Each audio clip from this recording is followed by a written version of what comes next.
Okay, 1 second.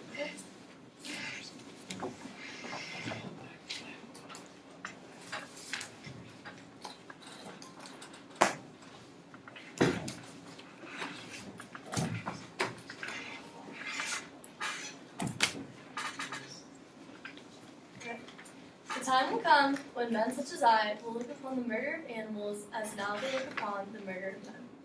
This is a quote from Leonardo da Vinci, and it was said almost 500 years ago. Now in 2017, we have made very little progress towards this statement. The farming industry is the epitome of humans not caring about other beings that live on this earth with us and our environment itself. There are beautiful animals that live and breathe among us, and our environment is being subjected to a life of misery and pain. We are only one of thousands of species that live on this earth, and we can't be taking advantage of this. We need to start caring about animal, environmental, and human health, and the way we can start doing this is to start eating local and sustainable food.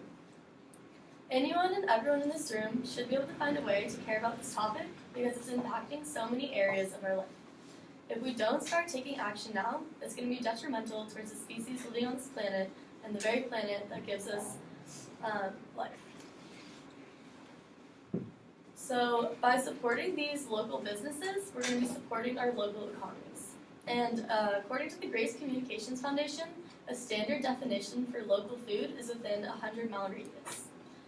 Here in SLO, we have a really good opportunity on Thursday evenings to get this local and healthy food at the farmers market. And if you haven't been there yet, I highly recommend checking it out because it's a really fun environment, and here you can get fresh and local food. We have an ethical reason for wanting to eat local and sustainable food. We have an ethical obligation for the other souls that are living and walking among us on this earth. The animals that are being raised in these factory farms are leading really depressing and short lives. They're constantly being pumped with hormones and being fed food that has been grown with pesticides. These pesticides can stay in their systems, and when we consume them, that we can get those pesticides in us, and that provides a potential health hazards for us. According to the ASPCA, full-grown chickens have as little as 0.6 of a square foot of space. This is an insanely small amount of space for them to be living in, and it's just really depressing to think about. According to the Organic Consumers Association, most of these animals are living on concrete or slotted floors, and this is a really unnatural surface for them to be on, and so a lot of these animals are suffering skeletal deformities from this. In non-industry, non-profit-driven farms, animals are being able to have healthy and happy lives, and so we should start supporting these local farms so these animals are getting better treatment. Another reason to start doing this is it's safer for the environment and it produces less waste. The pesticides and chemical fertilizers that are used in all these farms is really bad for us, and it's also really bad for our environment. All of the waste from these factories leaks into surrounding land and water systems and can be carried miles away. This is supporting the breeding and transportation of multiple diseases and illnesses. Included in this is unnatural chemical pesticides that messes with the natural growth and flow of all the surrounding ecosystems. According to the Food Empowerment Project, animal agriculture is responsible for more than half of humanity's total greenhouse gas emissions. There are so many reasons why we should care about this issue, but I do understand that it is hard to make the switch in one day. A good way to start making the switch is to start with an issue that you personally identify with. This could be an issue with your personal health, animal welfare, or environmental concerns. Let's say you wanted to go with animal welfare. One way that you could start making the switch is to not eat at fast food chains such as McDonald's, Burger King, or Chick-fil-A. These fast food restaurants get all their food from industrial farms, and so by going to these places, we're supporting the mistreatment of thousands of animals. Before you go out to eat, I highly recommend that you research the restaurant you're going to and make sure that they are getting their food from local and sustainable resources. If you download the Humane Eating Project app, this makes it really easy to see what restaurants are good to go to and which ones are going to have reliable food sources. If you work on the first topic that you care about and you get a good routine around this, then you can move on to the next one until you're living a healthy and sustainable lifestyle.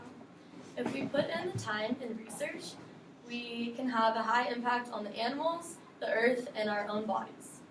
Without making this change, we're going to keep harming our bodies, our health, and our already decrepitating environment. According to the ASPCA website, 10 billion farm animals each year are raised in awful conditions. This is a high number to think about, and the number is only going to continue to grow if no action is made. The USDA states that the meat industry is producing 61 million tons of waste every year, and the EPA estimates that the waste from these farms has already polluted 35,000 miles of river in over 22 states and has contaminated groundwater in 17 U.S. states. Our planet cannot sustain this mistreatment, and we're already pumping tons and tons of pollution into the air that we rely on to live.